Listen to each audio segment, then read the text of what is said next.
Hi guys and welcome back. So today I'm going to be showing you how to make a Christmas velvet cake. Let's begin. To get started on the recipe, you'll want to grab yourself a large mixing bowl. Into the mixing bowl place your butter and your granulated white sugar and beat the two together until they are lighter and fluffier in colour and consistency. This takes around 5 to 7 minutes depending on how soft your butter may have been.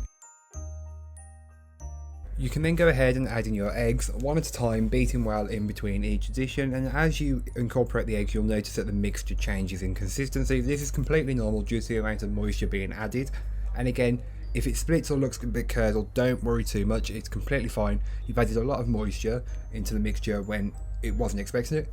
You can then go ahead and give the bowl a good scraping down. This is just to incorporate any bits that may not have been fully worked in from earlier on. Then add in your teaspoon of vanilla and just your colouring and cocoa powder.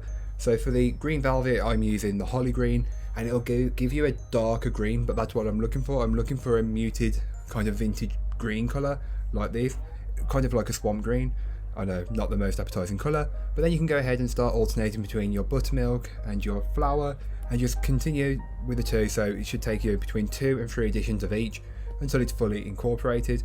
Mix them in until they are fully incorporated, then add the next part, and then you're good to go. Repeat this until you have none left.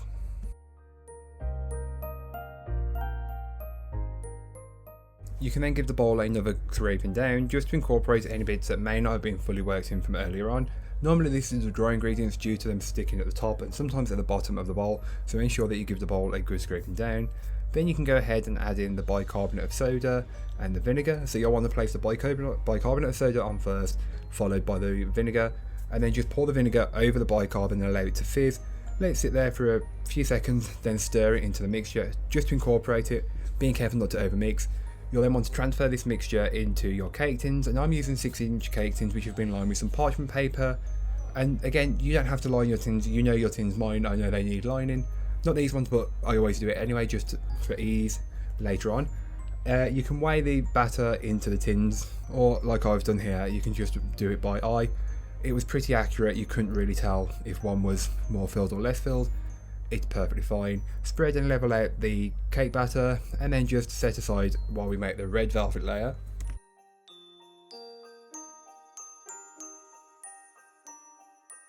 So just like when we made the green velvet, for the red velvet it's the same process. Grab yourself a large mixing bowl, and into the mixing bowl place your butter and sugar and beat the two together until they are lighter and fluffier in colour and consistency. Around 5 to 7 minutes is normally perfect for me, but it may vary for you depending on the softness of your butter. Add in your eggs one at a time, beating well until they are fully incorporated. Just mix them in. The mixture might split or scramble a little bit, don't worry too much, it's completely fine. You can then go ahead and give the bowl a good scraping down, and this is just to incorporate any bits that may not have been fully worked in from earlier on.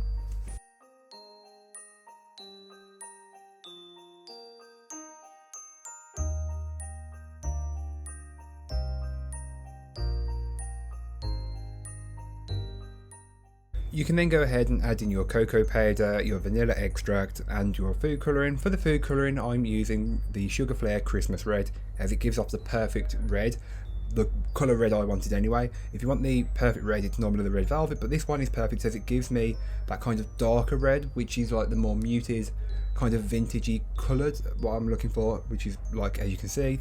You'll then want to alternate between your buttermilk and your dry mix, and just do that until you have none of each left.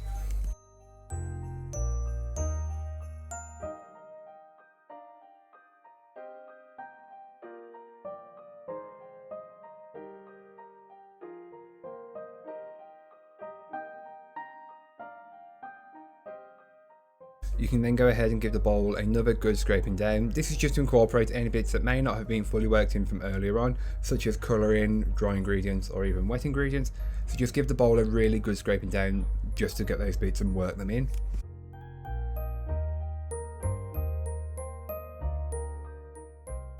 You can then add in the bicarbonate of soda, and directly onto that pour in your vinegar, allow it to fizzle and then fold it into the mixture just until it's fully incorporated. You don't really want to mix it too much, just enough that it's incorporated, not that you're over mixing the cake batter at all.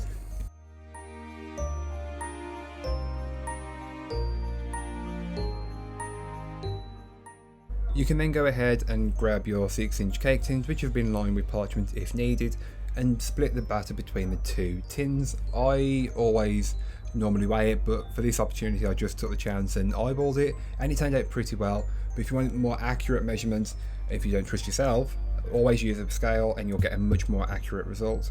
Just get as much batter in there as possible and then spread it and level it out. This will just help with the consistency of baking. If you just leave it like the one on the left, it will bake uneven, but I always level it all out and it does bake more evenly and consistently each and every time.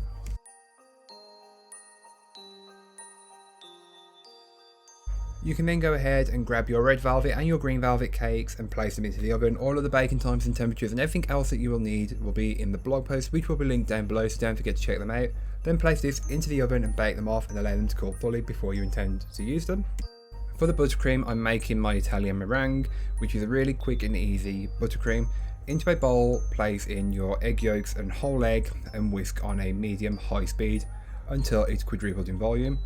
Then you'll want to take a saucepan and place in the sugar and water, giving it a good mix before placing on the hob, and you'll want to allow this to become up to 121 degrees Celsius. I will leave the Fahrenheit in the blog post, which will be linked down below. Here is what your mixture should look like when you are ready to add in the sugar and water mixture. Once you are ready, turn the speed right down to the minimum or the second from minimum speed and slowly, steadily add in that hot liquid mixture. You do not want to get this on your skin, it will burn and blister, so please be careful once adding this in. Once you've incorporated it, you can turn the speed right up to a really high or very high and just allow that to cool down. You want to be able to touch the bottom of the bowl with the back of your hand. Once you've achieved that, you will notice that your mixture is much paler and thicker. This is what you're looking for. You can then go ahead and add in your butter bit by bit until it's fully incorporated. You may find if you add it too quickly, the mixture becomes a bit loose. Place it in the fridge and you should be fine. If not, it should thicken up very quickly and you'll think, oh no, it's not working, but it will, don't worry. Just whisk until fully mixed. Then you can take your cake layers and brush them over with some simple syrup.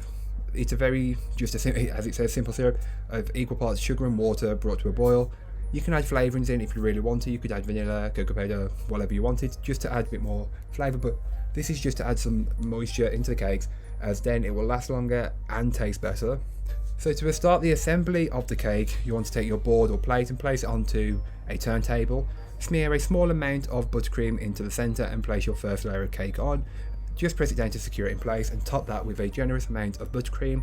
Spread the buttercream out until it's fit a level amount, and you can add a filling if you really want to, but for the cake with 4 layers I don't generally do that because it makes it unstable. Then you can top that with your second layer of cake, and as you can tell, mine wasn't perfectly flat, but don't worry, it equals out as you add the rest of the buttercream and layers. So if you find it's a little uneven, don't worry too much, just press it down and it should be fine. Repeat the process of topping with buttercream and spreading it until you have an even layer, topping with the cake. Repeat that until you've done all 4 layers.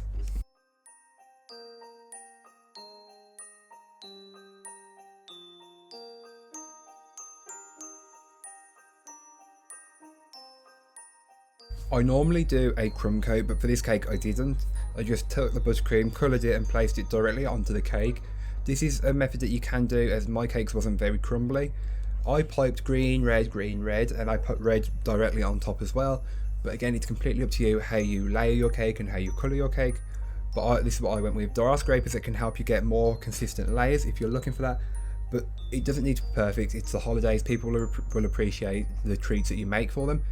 Once you've got your buttercream on, you can take a scraper and just smooth it out as best you can. As you can tell, my layers aren't perfect, but once you can neaten them up by adding a bit more of the colour where it's needed. I just smoothed off the top and did all I can.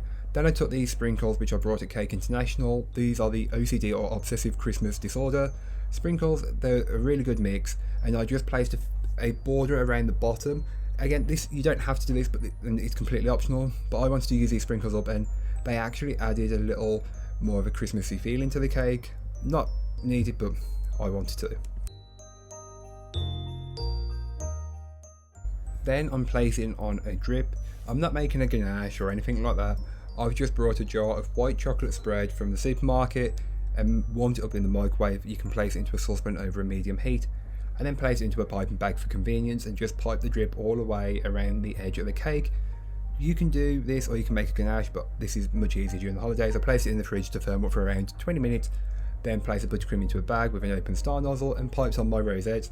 You can pipe whatever you like on top with whichever nozzle you've got, but I went with the open star tip, as you know that's my favourite. Then onto the cake, in the gaps in between the drips at the bottom and above the sprinkles, I placed these rods that came in the sprinkle mix, and it just added a little, colour texture, because why not? As an optional finish, you can fill in the centre of the cake on top with some of the white chocolate spread that's left in the piping bag, and then sprinkle over some sprinkles over the tops of the rosettes. You don't have to do this, but why not? It's Christmas, enjoy yourself a little. And here is what the cake looks like once it's fully decorated. I place this into the fridge and allow it to firm up for around half an hour to 45 minutes, but you can leave it for longer if needed. This is the following day. The colours have developed a little bit on the red. It's not a bright red, but as I said, I was going for more of a muted kind of vintage colour, and that's what I achieved. And it's got that old Christmas feeling. And here what the 4K laser cake look like. But that's all for today. I hope you enjoyed. If you did, don't forget to like, comment and subscribe for more from me, and I'll be back again soon with another recipe, so join me then. In the meanwhile, don't forget to check out the description. There'll be a link to this recipe, a link to my blog, and links to all my social media, so don't forget to go and follow me over on there, as I'm trying to be a bit more active during the month of December. That's all for today. I hope you enjoyed. Bye guys.